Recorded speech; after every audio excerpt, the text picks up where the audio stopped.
ይህንን መጠቀም ያስፈለገበትን ዋና ዋና ምክንያቶች መሳካት አረጋግጥ።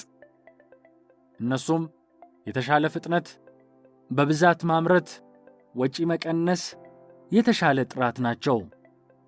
ብዙ ስኬታማ ቢዝነሶች እስከ 70% የሚደርስ የምርት ዝግጅታቸውን ከድርጅታቸው ውጪ ባሉ አካላት ማስመረታቸው ምንጊዜም የደንበኞቻቸውን ፍላጎት ለማሟላት ንቁና ዝግጁ እንዲሆኑ ያስችላቸዋል።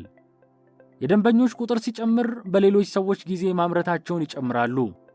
የደንበኞች ፍላጎት ዝቅ ሲል ደከም ያሉትን አጋር አምራቾቻቸውን ጊዜ መጠቀም ይቀንሳሉ።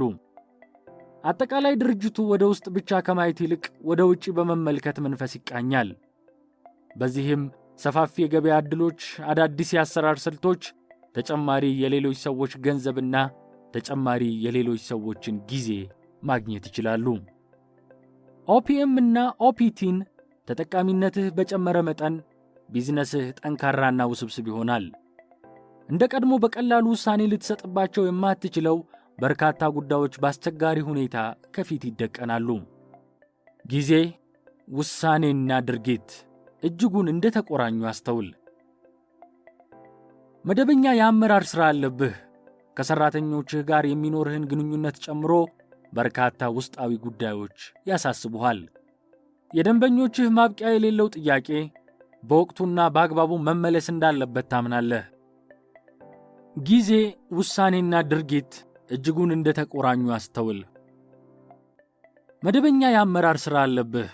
ከሠራተኞችህ ጋር የሚኖርህን ግንኙነቶች ጨምሮ በርካታ ውስጣዊ ጉዳዮች ያሳስቡሃል። የደንበኞችህ ማብቂያ የሌለው ጥያቄ በወቅቱና በአግባቡ መመለስ እንዳለበት ታምናለህ። ኃይልህን በብዙ እጥፍ ከሚያሳድጉልህ ሌቨሬጆች ጋር እየተገናኘ መመካከርህ መቋረጥ የሌለበት ፕሮግራምህ ነው። ጠቀም ያለ የሌሎች ሰዎች ገንዘብ ወደ ድርጅትህ ገብቷል። በራሳቸው ጊዜ እንዲሰሩልህ ያዘዝካቸው በርካታ ሰዎች ይጠብቁሃል። በዚህ ላይ የግል ሕይወትና የቤተሰብ ጉዳዮች አሉብህ። እያንዳንዳቸው ቢተነተኑ በውስጣቸው የያዙት ጉዳይ አይነትና ብዛት የትየለሌ ነው።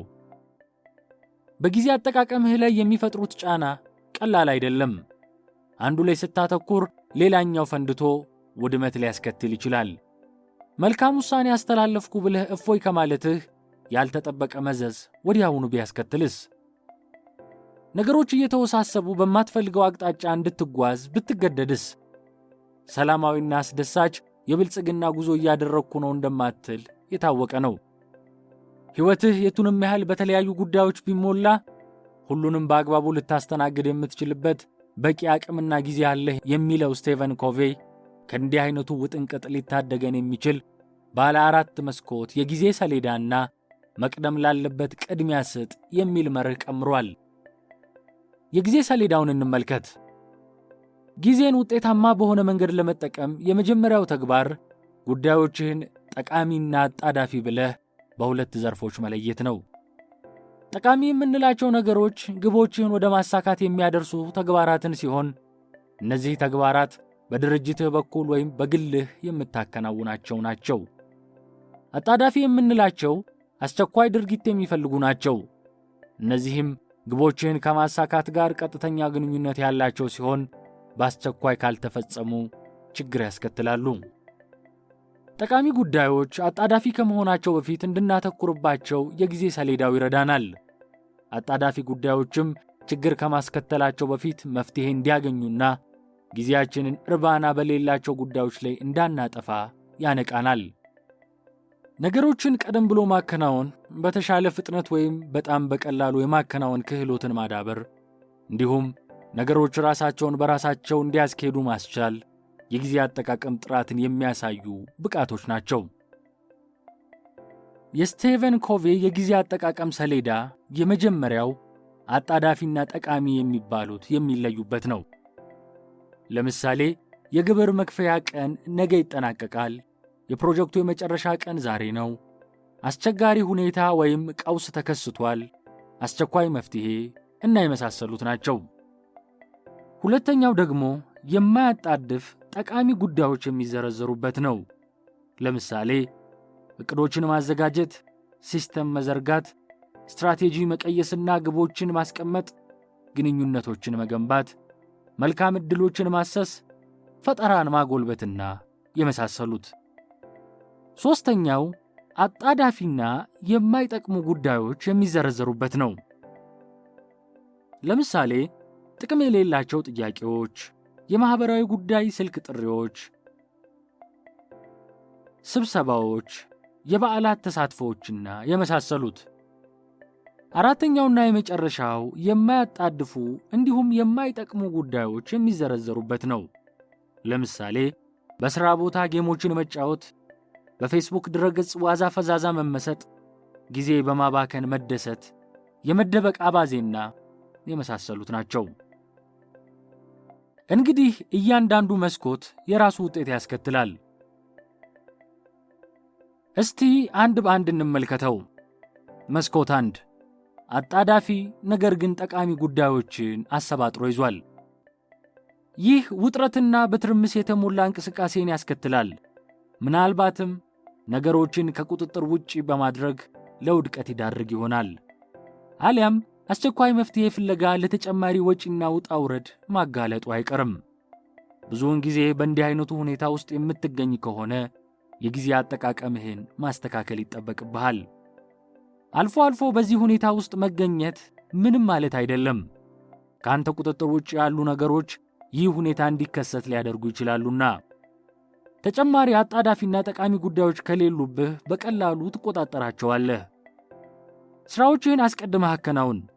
አንድን ስራ በሚፈለገው ጊዜ ለማጠናቀቅ የሚያስፈልጉ ግብአቶች በበቂ ሁኔታ መሟላታቸውን አረጋግጥ። ዛሬ ማድረግ ሲቻል ለነገ የሚተላለፍ ልማድን ከአንተም ሆነ ከሰራተኞችህ እንዲሁም ከአጋሮች ወይም ሌቨሬጆች አስወግድ። ዛሬ ማድረግ ሲቻል ለነገ የማስተላለፍን ልማድ ከአንተም ሆነ ከሰራተኞችህ እንዲሁም ከአጋሮችህ ወይም ሌቨሬጆችህ አስወግድ። ውድቀት አፋፍ ላይ ከመሟሟት ትድናለህ። በጭንቀት የተሳሳቱ ውሳኔዎች ከመወሰን ትተርፋለህ። ስራህም ከገንዘብ ማግኛነት ባሻገር የምትደሰትበት ይሆናል። መስኮት 2 የማያጣድፉ ነገር ግን ጠቃሚ ጉዳዮችን አሰባጥሮ ይዟል። የረጅም ጊዜ ውጤትን እንደ አጉሊ መነጽር አቅርቦ ያሳያል። ነገሮችን መቆጣጠር ያስችላል። መቃወሶችን ቀንሶ እድገት ያጎናጽፋል። ይህ መስኮት የውጤታማ መሪዎች መገኛ ስፍራ ነው። ተመልከት፣ እዚህ መስኮት ውስጥ አንድም የሚያጣድፍ ሥራ የለም። በአንጻሩ በጣም ጠቃሚ የሆኑ ሥራዎች ሁሉ እዚህ ነው የሚከናወኑት። ለምሳሌ ጥሩ ዕቅድ በጥንቃቄ ለማዘጋጀት ወራቶች ሊወስድ እንደሚችል ቀደም ብለን ተነጋግረናል። ሲስተም መዘርጋት፣ ስትራቴጂ መቀየስ የመሳሰሉት ወሳኝ ሥራዎች ማሰብ ይጠይቃሉ። በተረጋጋና ሰላማዊ የሥራ ከባቢ ውስጥ ተቀምጠው የሚቀመሩ ናቸው። የእነዚህ ቀመሮች በአግባቡ መዘጋጀትና በትክክል መተግበር በድርጅቱ ውስጥ ያሉ እንቅስቃሴዎች ሁሉ ውጤታማ በሆነ መልኩ እንዲከናወኑ ያስችላል። ስለዚህ የማያጣድፉ ነገር ግን ጠቃሚ ጉዳዮችን በቅድሚያ ማከናወን የሚያስችልበት የአሰራር ስልት ዘርጋ። ነገሮች ሊበላሹ ጫፍ ሲደርሱ ለማቃናት መሯሯጥ የአመራር ብቃት ማነስ ምልክት ነው። ምንጊዜም ጠቃሚ ነገሮች ላይ የምታተኩር ከሆነ አጣዳፊ ነገሮች ከመቀነሳቸው ባሻገር የወደፊቱ ስኬት ከወዲሁ ቁልጭ ብሎ መታየት ይጀምራል። ውጫዊም ሆኑ ውስጣዊ ግንኙነቶችህን በእቅድ የምታከናውን ከሆነ መልካም አጋጣሚዎችን ለመጠቀም የተዘጋጀህ ትሆናለህ። አዳዲስ ፈጠራዎችን ለማስተናገድ በአሰራር ሂደትህ ላይ ችግር ካለ ለመቅረፍና ለማሻሻል የምትችልበት ቋሚ ጊዜ ካለህ ስኬታማ የማትሆንበት ምን ምክንያት አለ? መስኮት 3 አጣዳፊ ነገር ግን የማይጠቅም። አጣዳፊነቱ ላንተ ሳይሆን ለሌሎች ነው። አንድ ጉዳይ ለሌሎች አስቸኳይ ስለሆነባቸው ብቻ የትርምስ ጣጣው በሆነ ምክንያት ወደ አንተ ይመጣል። ወገብህን አስረህ ትሳተፋለህ። ፕሮግራምህ ይናጋል። በጊዜው መድረስ የሚችል ሥራ እንዲዘገይ ይሆናል። በዚህም የደንበኞችህን ቅሬታ ታተርፋለህ። በብዙ አካባቢዎች ዘወትር በአጣዳፊ እንቅስቃሴዎች መጠመድን እንደ ጉብዝና መገለጫ የመውሰድ ልማዳዊ አስተሳሰብ ይስተዋላል። ነገር ግን ይህ ለአደጋ ጊዜ ሠራተኞች በስተቀር እምብዛም እንደ ብቃት ማረጋገጫ አያገለግልም። አንድን ተግባር በቅልጥፍና ወይም ኢፊሸንሲ ማከናወን የጊዜ፣ የገንዘብ፣ የሰው ኃይል ወጪን ስለሚቀንስ የሚደነቅ ነው። በፍጥነት መስራትም ኪውክሊ ክህሎትን ያመለክታል። በአጭር ጊዜ ብዙ መስራት ስለሚያስችል ስኬትን የሚያፋጥን ብቃት ነው። ሁለቱም መደራጀትና መልካም አመራርን ያሳያሉ። ይሁን እንጂ ሁሌም በጥድፊያ ወይም አርጀንት ለማጠናቀቅ መሯሯጥ አደገኛ ነው። የጥራት መጓደል ብክነትና አላስፈላጊ ውጥረት ያስከትላል። የአመራር ድክመት ምልክትም ነው። አስቀድሞ ማስላት አለመቻል። ስለዚህ የተለያየ አጀንዳ የሰነቁ ማህበራዊ የስልክ ጥሪዎች አሁንም እየጠሩ የሚረብሹ ከሆነ፣ በትንሽ በትልቁ ስብሰባ የምትሰይም ከሆነ፣ በብዙሃኑ ዘንድ የሚከበሩ በዓላትን ለማክበር ጥረት የምታደርግ ከሆነ የጊዜ አጠቃቀምህ ችግር ውስጥ ገብቷል ማለት ነው። ከዚህ የጥድፊያ አዙሪት እንዳትወጣ ያደርጉሃል።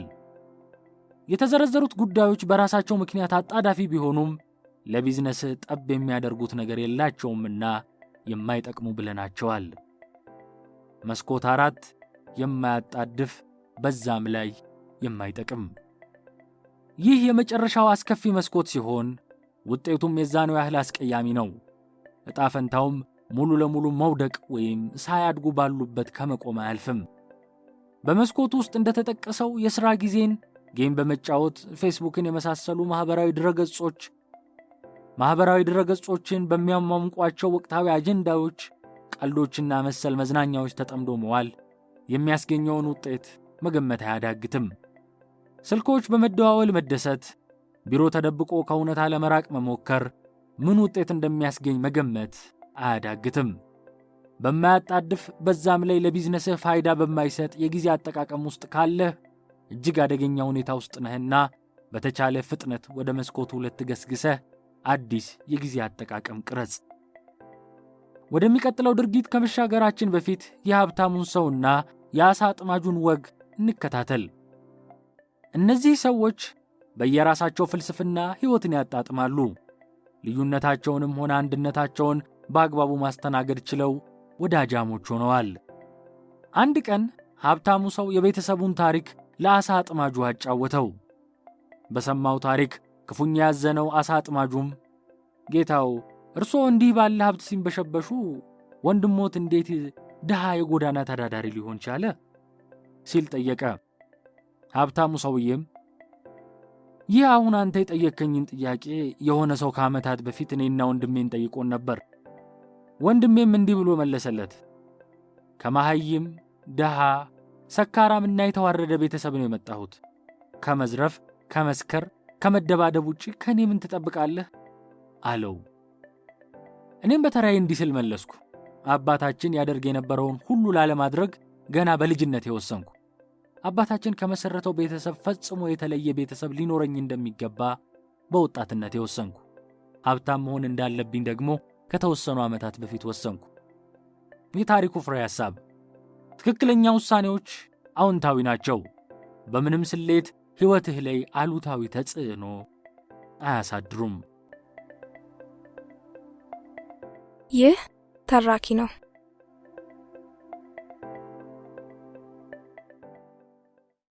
ይህ ተራኪ ነው። ድርጊት 8 አብጠርጥረህ ፈትሽ። ግቦች የጊዜ ገደብ ያላቸው ህልሞች ናቸው። ናፖሊዮን ሂል። 15000 ጫማ ከፍታ ላይ የምትበር ሄሊኮፕተር ውስጥ የአየር ላይ ዝላይ መምህሩ ከፊቱ ለተደረደሩት ሰልጣኞች መመሪያ ይሰጣል። አስታውሱ፣ ልክ ከሄሊኮፕተሩ እንደዘለላችሁ 3 ሰከንዶች ቆጥራችሁ የፓራሹቱን ገመድ መሳብ አለባችሁ። ያኔ የመንሳፈፊያው ድንኳን ወዲያውኑ ይዘረጋል ይላል ድምፁን ከፍ አድርጎ። የዝላይ ተማሪዎቹ ትንፋሻቸውን ውጠው መመሪያውን በአንክሮ ይቀበላሉ። የሄሊኮፕተሯ ድምፅ ያሸብራል። ከ15000 ጫማ ከፍታ ላይ ምድርን ቁልቁል መመልከት ያስፈራል። አስታውሱ፣ 1 2 3 ከዛም ገመዱን ሳብ እያለ ሰልጣኞቹን ወደ ምድር ይወረውራቸዋል። ዘላዮቹም 1 2 3 ይቆጥሩና ገመዱን በመሳብ የመንሳፈፊያ ድንኳኑን ይዘረጋሉ። የታሰበው ስፍራ ላይ ለማረፍ ሚዛናቸውን እየጠበቁ በእርጋታ ወደ ታች ይወርዳሉ።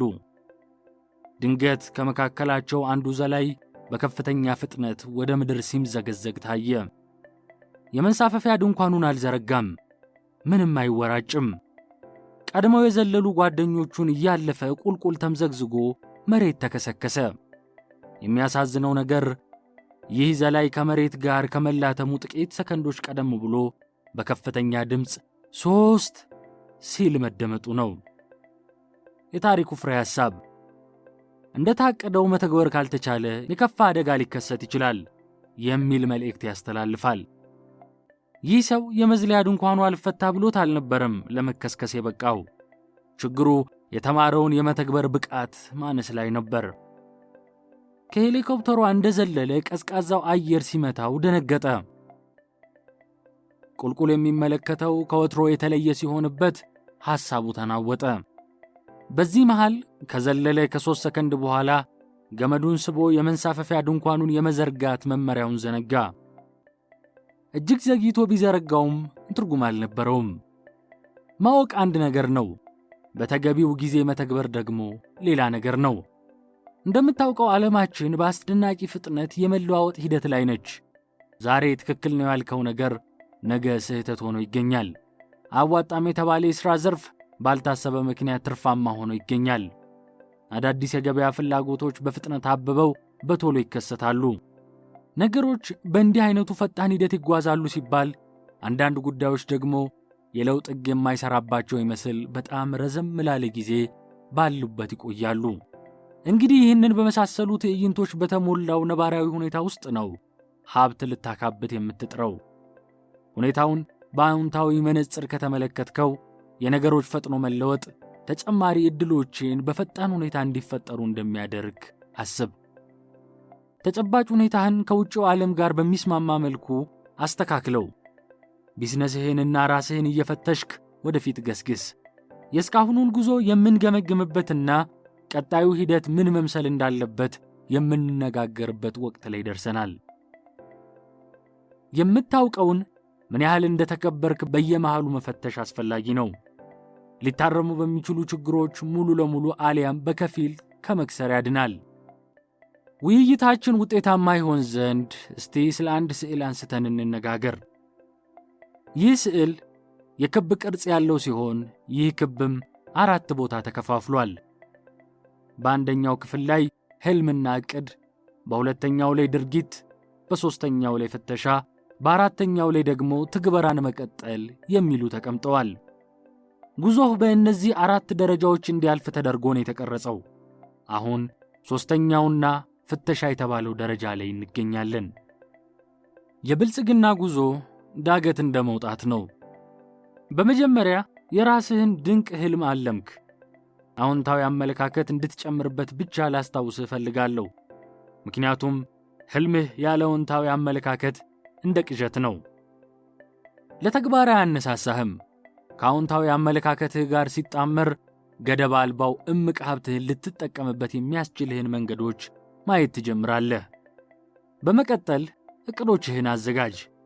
ዕቅድህ የተሟላ ነበር? አቅምህን አሟጠህ እንድትጠቀም አስችሎሃል? በስማርት መዝነኸዋል? ስማርት የሚለውን ምህጻረ ቃል አንድ በአንድ እየበተንን እንመልከተው። ስፔሲፊክ፣ የተለየ፣ ሥራችንን በሰፊው ማከናወን እንደሚሉት የመሳሰሉ ጥልቅ መገለጫ ጉዳዮችን ነጥለው ስለሚያሳዩ በዕቅዱ ለመመራት ያስቸግራል። ስለዚህ ጉዳዩ እንዲህ ተለይቶ መቀመጥ አለበት። የመኖሪያ ቤት ግቢዎችን በአበባ ማስዋብ እና የመሳሰሉት። ዕቅዶችህ በሙሉ የታቀዱበትን ዓላማ ለይተው ያሳያሉ? ሜዠረብል ወይም የሚለካ። በዕቅዱ ውስጥ የተቀመጠው ግብ ሊሳካ ይችላል? መኖሪያ ቤቶችን በአበባ ማስዋብ የተለየ ቢሆንም ምን ያህል ቤቶች፣ በምን አይነት አሰራር የመሳሰሉትን ነገሮች በተጨባጭ አይለካም። ስለዚህ 100 የመኖሪያ ቤት ግቢዎችን በመሬት ላይ ተክሎችና በማስቀመጫ ላይ አበቦች ማስዋብ በሚል መቀመጥ አለበት። በዚህ በፍተሻ ወቅት ካቀድኩት አብዛኛው ተሳክቷል የሚለውን የመሳሰሉ ገለጻዎች ልኬትን በትክክል አያሳዩም። የታቀደው ስንት ነበር? ስንቱ ተስፋ አለው? ስንቱስ አልተሳካም? ለሚሉ መጠይቆች ተጨባጭ መልስ ማግኘት አለብህ። አቺቨብል ወይም ሊደረስበት የሚችል። ይህ በህልምህና ዕቅድህ መካከል ያለ ቀይ መስመር ነው። ህልም እምነት ነው፣ አደርገዋለሁ የሚል ጠንካራ ተስፋ። ዕቅድ ደግሞ እምነትህን ወደ እውነታ የምትቀይርበት መሳሪያ ነው። ስለሆነም ወደ እውነታው ያደላል። ያለህን ተጨባጭ አቅም፣ ተጨባጭ መልካም አጋጣሚዎችን፣ ተጨባጭ ውጣ ውረዶችን መሠረት ያደርጋል። ስለዚህ ዕቅዶችህ ሊደረስባቸው የሚችሉ ናቸው? እንዴት እንደሚደረሱ ያሳያሉ? አስፈላጊው ግብዓት አላቸው? እንደ ህልምህ ገዝፈው ከተጨባጩ ሁኔታ ጋር አልጣጣም እንዳይሉ፣ በጣም አንሰውም ተነሳሽነትህን እንዳይገድሉት ተጠንቀቅ። ሬሌቫንት፣ ጠቃሚ ወይም ተገቢ። የታቀደው ነገር ከህልምህ ጋር አይጋጭም? ለምሳሌ የስፖርት ትጥቆች የሚያመርትን ፋብሪካ የመክፈት ህልም ኖሮህ የማቋቁምበት ገንዘብ በቶሎ ያስገኛል በሚል ስሌት ትንባሆ የማከፋፈል ዕቅድ ብትነድፍ ተደጋጋፊ ሥራዎች ስላልሆኑ ሁለቱንም አስተባብረህ ወደሚቀጥለው የሀብት እርከን ለመሸጋገር እጅጉን ትቸገራለህ። ምናልባትም እንዲህ አይነት ሁኔታዎች ከደረጃ 3 በታች ያያቸው ኢንቨስተሮች ማለትም የይስሙላ ሀብታሞች ተርታ እንዳያሰልፍህ የዕቅዱን አግባብነት ከተለያዩ አቅጣጫዎች መዝን። ታይም ባውንድድ ወይም በጊዜ የተገደበ። ይህም ሌላኛው በህልምህና በዕቅድህ መሃል የተሰመረ ቀይ መስመር ነው። ህልም የጊዜ ገደብ የለውም፣ መቼ የሚሆን ይሳካል ብሎ ማመን ሲሆን፣ ዕቅድ ግን መቼ ተጀምሮ መቼ እንደሚጠናቀቅ፣ የትኛው ተግባር በየትኛው ጊዜ እንደሚከናወን በትክክል ማስቀመጥ ያስፈልጋል። ስለዚህ ዕቅዶችህ የጊዜ ገደባቸውን በትክክል አስቀምጠዋል? በትግበራ ወቅት እንደታቀደው ነበር ጊዜህን የተጠቀምከው? መለስ ብለህ አራቱን የማክስዌል የውሳኔ መስኮቶች እና የኮቬይ የጊዜ አጠቃቀም ሰሌዳን ተመልከት። ውጤቶችህ በየትኛው መስኮቶች ውስጥ የሚደለደሉ ነበሩ? ስለ መጀመሪያው ክፍል ይህንን ያህል ካልን፣ እስቲ ቢዝነስህን ከመሠረትክ 1 ዓመት እንደሞላህ አድርገን እናስብና አጠቃላይ ሂደቱን እንፈትሽ ወይም እንመዝን። የስኬታማነት ፍላጎትህ ከቀን ወደ ቀን እየጨመረ ነው? ትርፍህን በስንት % እያጠፍክ ለመሄድ ወሰንክ? ሂደቱስ በትክክል እየተከናወነ ነው? ባለፉት 6 ወራት ውስጥ ምን አዳዲስ ዕውቀቶችን ገበየህ? በምን ጉዳዮች ላይ ጠቃሚ ግንዛቤ ጨበጥክ? በጥበብ አከናወንኳቸው የምትለው ተግባራት ምን ያህል በረከቱ? በዝርዝር ጻፋቸው። ለቢዝነስ የሚጠቅም ምን ቁም ነገር ከመረጃ መረብ አገኘህ? ይበልጥ አስፈላጊ መረጃዎችን ለማግኘት ምን ማድረግ አለብህ? ዕቅዶችህ ሕልምህን እውን በሚያደርግ መልኩ እየተፈጸሙ ነው? 10 ከመቶ ቁጠባህ እንደተጠበቀ ነው? ምን ተጨማሪ ኢንቨስትመንት አጠናህ?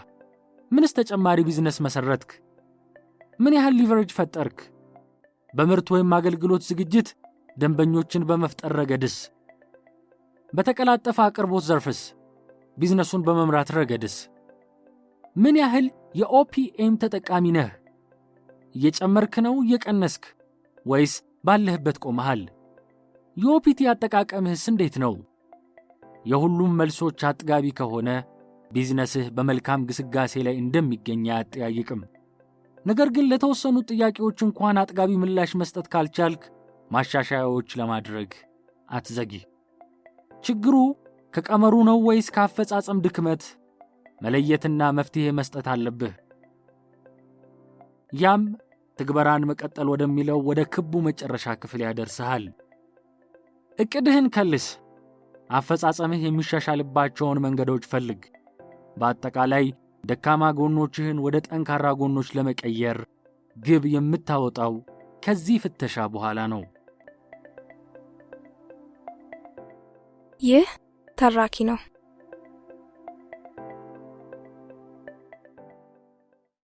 ይህ ተራኪ ነው። ድርጊት 9 ለማሸነፍ ተጫወት። ጸጥ ያለ ባህር የተካነ ጀልባ ቀዛፊ አያደርግህም። የአፍሪካውያን አባባል። በጥንት ጊዜ አንድ ንጉሥ በአውራ ጎዳናው መሃል ግዙፍ ድንጋይ ያስቀምጥና ማንነቱን መለየት በሚያስችል ሁኔታ ራሱን ሸፍኖ ይህን አለት ማን ሊያነሳው እንደሚችል ይመለከታል። ጥቂት ሀብታም ነጋዴዎች፣ የንጉሣውያን ቤተሰቦችና የሕግ ሹሞች መጡ። ግዙፉን የዓለት ድንጋይ በቀላሉ ዞረው ታለፉ። ብዙ ሰዎች መጡ። ንጉሡ መንገድ ባለማጽዳትና ባለማሰራቱ ድምፃቸውን ከፍ አድርገው እያማረሩ አለፉ። ነገር ግን አንዳቸውም ድንጋዩን ከመንገዱ ለማውጣት አልሞከሩም። ከዚያም አንድ ጭሰኛ ገበሬ አትክልት ተሸክሞ መጣ። ድንጋዩ ጋር እንደደረሰም አትክልቱን አስቀምጦ ከመንገዱ ሊያወጣው ሞከረ። ከብዙ ትግል በኋላ ተሳክቶለት እያንከባለለ ወደ ዳር ማውጣት ቻለ። ተመልሶም አትክልቱን ሊያነሳ ሲል ድንጋዩ የነበረበት ቦታ ላይ የወርቅ ሳንቲሞች ከንጉሡ የማስታወሻ ወረቀት ጋር የያዘ ከረጢት ያገኛል። ድንጋዩን ከመንገዱ ላይ ለሚያስወግደው ሰው ወርቁ እንደተበረከተለት ጽሑፉ ያስረዳል። እያንዳንዱ መሰናክል ምን ያህል መልካም ዕድል እንደያዘ መገመት እንደማይቻል ጭሰኛው ተገነዘበ። የታሪኩ ፍሬ ሐሳብ፣ ተግዳሮቶች ሁሉ የየራሳቸው ጥቅም አላቸው። በመሸሽ ለሌላው ሰው አሳልፈን ከመስጠት ይልቅ ተጋፍጠን እንጠቀምባቸው። ወደድክም ጠላህም ግጥሚያ ይጠብቀሃል፣ ለዚያውም ከተለያዩ 10 አካላት ጋር። የሁሉም ባህሪና አቅም አይመሳሰልም። ፍላጎትና የማጥቂያ ስልታቸውም በጣም የተለያየ ነው። አሳሳቢው ነገር አብዛኞቹ ተጋጣሚዎችህ ካንተ የተሻለ ልምድ፣ ችሎታና አቅም መገንባታቸው ነው። አሁን ተጋጣሚዎቹን ሁሉ አሸንፎ ሻምፒዮን እንደሚሆን የስፖርት ቡድን ነህ። ባሸነፍክ ቁጥር ይበልጥ ጠንካራ ቡድን ይገጥምሃል። ወደ ዋንጫው በቀረብክ መጠን ውድድሩ እየከረረ ይመጣል። ምክንያቱም ሁሉም ዋንጫዋን ይፈልጋታልና። በመሰረቱ ግጥሚያው ሰላማዊ ቢሆንም ወደ ከረረ ውጥረት መሻገሩ የታወቀ ነው። ቢሆንም ተቀባይነት ያለው የመፋለሚያ ደንብን ተከትለህ ብቻ ማሸነፍ ይኖርብሃል። የማሸነፍ ፍላጎትን በተለያየ መልኩ ማሳካት ይቻላል። ምንጊዜም እኔ ላሸንፍ አንተም ማሸንፍ የሚለውን ስልት እንድትጠቀምበት ባለፉት ገጾች በሚገባ ተነጋግረናል። ይሁን እንጂ በአንዳንድ ሁኔታዎች ማሸነፍ ብቻ ያስፈልግሃል። ለምሳሌ አንድ የስፖርት ቡድን ከአቻው ቡድን ጋር በሚጋጠምበት ጊዜ ዊን ዊን መርህ በጭራሽ ሊተገብር እንደማይችል ሁሉ አንተም ለማሸነፍ ብቻ የምትጋጠምባቸው ወቅቶች ጥቂት አይደሉም። እንግዲህ ለማሸነፍ ብቻ የምትጋጠመው ከማን ጋር ነው? ለምንስ? የሚለው ወሳኝ ጥያቄ በጥንቃቄ ሊመለስ ይገባል። ምክንያቱም ለማሸነፍ ብቻ መጫወት ምንጊዜም አደገኛ ነውና። በተለይ እኔም ላሸንፍ አንተም ማሸነፍ በሚለው የዊን ዊን መርህ ብዙ ስኬቶችን ለተቀዳጀ፣ ብዙ የጥቅም ትስስሮችን ፈጥሮ እየተጓዘ ላለ ቢዝነስ እኔ ብቻ ላሸንፍ የሚለውን መርህ በትክክለኛው ጊዜና ቦታ ብቻ መተግበር ካልቻለ ውድቀቱ አይቀሬ ነው። ትንሽ መርዝ ለመድኃኒትነት ያገለግላል ይባላል። ነገሩን በሌላኛው ገጽታ እንየው። ቢዝነስህ እኔ ብቻ ላሸንፍ መርህን ካላካተተ በቀላሉ ከህልውና ውጭ ይሆናል። ምክንያቱም ዘመኑ የውድድር ነውና። 10 ተጋጣሚዎችህ። 1. አጠቃላይ የኢኮኖሚው ሁኔታ። ይህ በአካባቢህ፣ በሀገሪቱ ብሎም በዓለም ላይ ያለውን የኢኮኖሚ ሁኔታ ይመለከታል። አንዳንዶች የእኔ ቢዝነስ ትንሽ ናት፣ ከዓለም ኢኮኖሚ ጋር ምን ያገናኘኛል ሲሉ ይደመጣል። ምርትህን የሚሸምቱ ወይም የአገልግሎት ተጠቃሚዎች ገቢ በቀጥታም ይሁን በተዘዋዋሪ ከውጭ ኢኮኖሚ ጋር ትስስር ይኖራቸዋል። ጥሬ ዕቃ አቅራቢዎች፣ ማይክሮፋይናንስና ሌሎች የብድር ተቋማትም እንደዛው። እናም ይህ ሁኔታ በቢዝነስህ ላይ አዎንታዊና አሉታዊ ተጽዕኖዎችን ያሳርፋል። አዎንታዊውን ለመጠቀምም ሆነ ከአሉታዊው ለማምለጥ ትግል ይጠይቃል። ምን አይነት ትግል? ዊን ዊን ወይስ እኔ ብቻ ላሸንፍ? 2. የፖለቲካው የመንግስትና የሕግ ሁኔታ። ከፖለቲካ ተጽዕኖ ነፃ የሆነ ዓለም የለም። እርግጥ ፖለቲካው መልካም ወይም መጥፎ መሆኑ ራሱን የቻለ ነጥብ ቢሆንም የፖለቲካው አካሄድን እያጤኑ ለቢዝነስህ የሚበጀውን አቅጣጫ መከተል ከፍተኛ ፍልሚያ ይጠይቃል። ከማን ጋር ካልክ፣ ምናልባት ከደንበኞች፣ ከተቃዋሚው ህብረተሰብ፣ ከመንግስት ወይም ከግል እምነትህ ጋር። ሕጋዊ ጉዳዮችም የጥቅማቸውን ያህል በርካታ ተግዳሮቶች ይዘው ይመጣሉ። አንዳንዴ አሜን ብሎ መቀበልን ስንመርጥ፣ ሌላ ጊዜ ደግሞ አሻፈረኝ፣ ካሳ ይገባኛል፣ ተበድያለሁ፣ ተዘርፌያለሁ፣ እኔ ብቻ ማሸነፍ አለብኝ ልንል እንገደዳለን። ሶስተኛ፣ የማህበራዊና የባህል ሁኔታ። ለዓሣ ውሃ አማራጭ የሌለው የመኖሪያ ስፍራ እንደሆነ ሁሉ አንድ ቢዝነስም በራሱ ማህበራዊና ባህላዊ ሁኔታ ውስጥ ይኖራል። በአውሮፓና አሜሪካ በትናንሽ ከተሞች የሚገኙ አነስተኛ መደብሮች ሳይቀር የተተመነ ዋጋ ላይ ቀንስ ብሎ መደራደር ጨርሶ አይታወቅም። ይህ ዘዴ ለእነሱ ማህበራዊና ባህላዊ ሁኔታ ከፍተኛ ተቀባይነት አለው ማለት ነው። ነገር ግን ይህንኑ የግብይት ዘዴ በኢትዮጵያ የክልል ከተሞች ይተግበር ቢባል የማይሆን ነገር ነው። ምክንያቱም እዚህ ያለው ማህበራዊና ባህላዊ ፍላጎት ሌላ ነውና። እንግዲያው ቢዝነስህ በሚንቀሳቀስበት አካባቢ ካለው ማህበራዊና ባህላዊ ሁኔታ ጋር እንዴት ተጣጥሞ ሊጓዝ ይችላል? ማህበራዊና ባህላዊ ሁኔታዎች እጅግ ውስብስብ ናቸው። የእያንዳንዱን ሰው ሕይወትን ስለሚነኩ በጣም አደገኛ ናቸው። ማህበረሰቡ አንዳንድ ጉዳዮችን አይነኬ ናቸው ብሎ ስለሚያምን አለመግባባት መፈጠሩ አይቀርም። ታዲያ በምን ጉዳዮች ላይ እኔ ብቻ ላሸንፍ ብለህ ትፋለማለህ? በምን ጉዳዮችስ ዊን ዊን ትስማማለህ? ጠለቅ ያለ ስሌት፣ ሰከን ያለ ስሜት ያስፈልጋል። አራተኛ፣ ቴክኖሎጂ። ቴክኖሎጂ በማምረትም ሆነ በአገልግሎት አሰጣጥህ ላይ ጉልህ ለውጥ ሊያመጣ የሚችል በረከት ነው። ካልተጠቀምክበትም በተወዳዳሪዎች እጅ ይገባና ለአስከፊ ውድቀት ይዳርግሃል። ስለዚህ ይህን የቴክኖሎጂ ተጽዕኖ እንዴት ትፋለመዋለህ? በራሱ በቴክኖሎጂ በመጠቀም ወይስ ሌላ ብልሃት አለህ? እሾህን በሾህ። አምስተኛ፣ ተወዳዳሪዎችህ። ተወዳዳሪዎችህ ግልጽ ተፋላሚዎችህ ናቸው። በተለያየ መንገድ ተጽዕኖ እንደሚያሳርፉብህ የታወቀ ነው። ብዙውን ጊዜ እርስ በርስ ስትገናኙ እኔ ብቻ ላሸንፍ በሚለው መርህ ብትፋጠጡም በጣም ጥቂት ጊዜ በልዩ ምክንያት በዊን ዊን መርህ ልትግባቡ ትገደዳላችሁ። ይህም ቢሆን ውሎ አድሮ በመካከላችሁ ፍልሚያ ማስነሳቱ አይቀርም። ምክንያቱም እውነተኛው ማንነታችሁ ተወዳዳሪዎች እንጂ ሸሪኮች አይደላችሁምና። ስለዚህ ለማይቀረው እኔ ብቻ ላሸንፍ ፍልሚያ መዘጋጀት አይኖርብህም። ይህ ፍልሚያ የራሱ የሆነ የትኩረት፣ የጊዜ፣ የገንዘብ ወጪዎች አሉት። ከተሸነፍክ መዘዙ ብዙ ነው። ገቢህ ይቀንሳል፣ ስሜትህ ይጎዳል፣ የወደፊቱ ጊዜ አስፈሪ ይሆንብሃል፣ ሌላም። ስለዚህ ያለ ርህራሄ ማሸነፍ አለብህ። ለዚህ ደግሞ የፍልሚያ ብልሃት አዋቂ መሆን ግድ ይልሃል።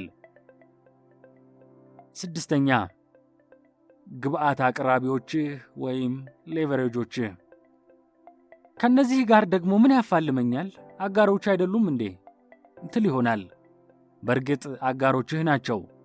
ሆኖም ሁለት አይነት ፍልሚያ ማድረግ ይኖርብሃል። የመጀመሪያው ፍልሚያ በዊን ዊን መርህ እየማረክ አጋሮችህ ማድረግ ነው። ይህ እጅጉን አድካሚ ሥራ ነው። ትልቅ ተጋድሎ ይጠይቃል። ምናልባትም እነዚህ ግለሰቦች እኔ ብቻ ላሸንፍ መርህ አራማጆች ሊሆኑ ይችላሉ። በአንተ መርህ ለመመራት መግባባት ላይ መድረስ ቀላል ሊሆን አይችልም። በተለይ ቢዝነስህ አነስተኛ ደረጃ ላይ ባለ ጊዜ በዊን ዊን አብሮህ የሚሰራ ማግኘት በጣም አዳጋች ነው። ሁለተኛው ፍልሚያ ከመጀመሪያው የከፋ ነው። እነዚህ ሰዎች ወይም አካላት በእኔም ላሸንፍ አንተም ማሸንፍ መርህ ተስማምታችሁ ስራችሁን በመልካም ሁኔታ እያቀላጠፋችሁ ሳለ ድንገት የሐሳብ ለውጥ አድርገው እኔ ብቻ ላሸንፍ መርህን አራማጅ ቢሆኑና አንተን የራስህ ጉዳይ ቢሉህ ምን ታደርጋለህ? አሜን ብለህ አትቀበል ነገር ክህደት ተፈጽሞብሃል። ማግኘት የሚገባህን ጥቅም አጥተሃል። በሥራህ ላይ ቀውስ ፈጥረዋል። ችግሩን በመነጋገር ለመፍታት ብትጥርም የማይቻል ሆነ። ወዴት ታመራለህ? በቃ እኔ ብቻ ላሸንፍ መርህን ለማንገብ ትገደዳለህ። እንዲህ አይነቱ ፍልሚያ ውስጥ ከገባህ ደግሞ ብቸኛው አማራጭ ማሸነፍ ብቻ ነው። አለዛ በድጋሚ ኪሳራ ይመታሃል። ታዲያስ አስተማማኝ የማሸነፊያ ትጥቅ አያስፈልግህም? 6ኛ ደንበኞችህ። የእነዚህ ሁኔታ እስካሁን ካየናቸው ሁሉ የተለየ ነው። እርግጥ ከእነዚህም ጋር ፍልሚያ ታደርጋለህ። የምረጡኝ ቅስቀሳ አይነት የኔን ብቻ ግዙ ብለህ ለማሳመን ዘወትር የማግባባት፣ ዋጋ እንዳያራርቃችሁ የማመጣጠን፣ በጥራት የመማረክ፣ የአቅርቦት ትጋት፣ ትህትና የተሞላው አገልግሎት። ደንበኛ አይሳሳትም፣ ደንበኛ ሁሌም ልክ ነው፣ ደንበኛ ንጉሥ ነው። ጨካኝም ሆነ ሩህሩህ ንጉሥን በጸጋ መቀበል። ከራስህ ከጥሬ ዕቃ አቅራቢዎችህ ከሠራተኞችህ ጋር ብዙ ያፋልምሃል። ደንበኞችን የማርካት ግዴታን ያለ ተጋድሎ መወጣት አይቻልም። ታዲያ እዚህ ላይ ከዊን ዊን መርህ ውጪ በሌላ መርህ ለማሸነፍ መሞከር የረጅም ጊዜ ገቢን በአጭሩ ከመግጨት ውጪ የረባ ጥቅም አያስገኝም።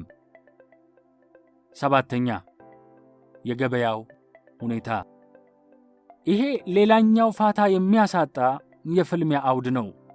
በገበያው ውስጥ ብዙ ተዋናዮች አሉ። አምራች፣ ሸማች፣ ደላላ፣ አከፋፋይ፣ ቸርቻሪ፣ ተወዳዳሪ፣ አከራይ፣ ተከራይ፣ ልዩ ልዩ አገልግሎት ሰጪዎች፣ አወናባጅ፣ መንታፊ፣ ለማኝ፣ ሌሎችም በየራሳቸው ዕቅድ መሠረት ገበያውን ሊጠቀሙበት ይጥራሉ። በመሆኑም ድብልቅልቁ የወጣ ገጽታ አለው። ታዲያ ይህንን ተለዋዋጭ ሁኔታ እንዴት ታየዋለህ? እንደ አስፈላጊነቱ ለመፋለም መዘጋጀት እንዳለብህ ግልጽ ነው። 8ኛ የሕዝብ ቁጥር እድገት።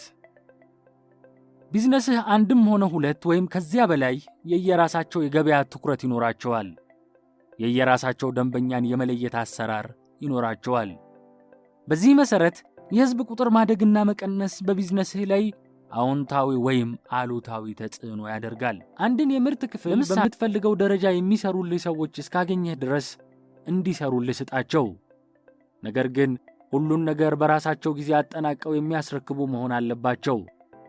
አንድን ሠራተኛ ቀጥረ ስታሰራ የሚሰራልህ በአንተ ጊዜ ነው። ከድርጅትህ ውጭ ያለ ሰው እንዲሰራልህ ስትስማማ የእሱን ጊዜ ልትጠቀምበት እየወሰንክ ነው።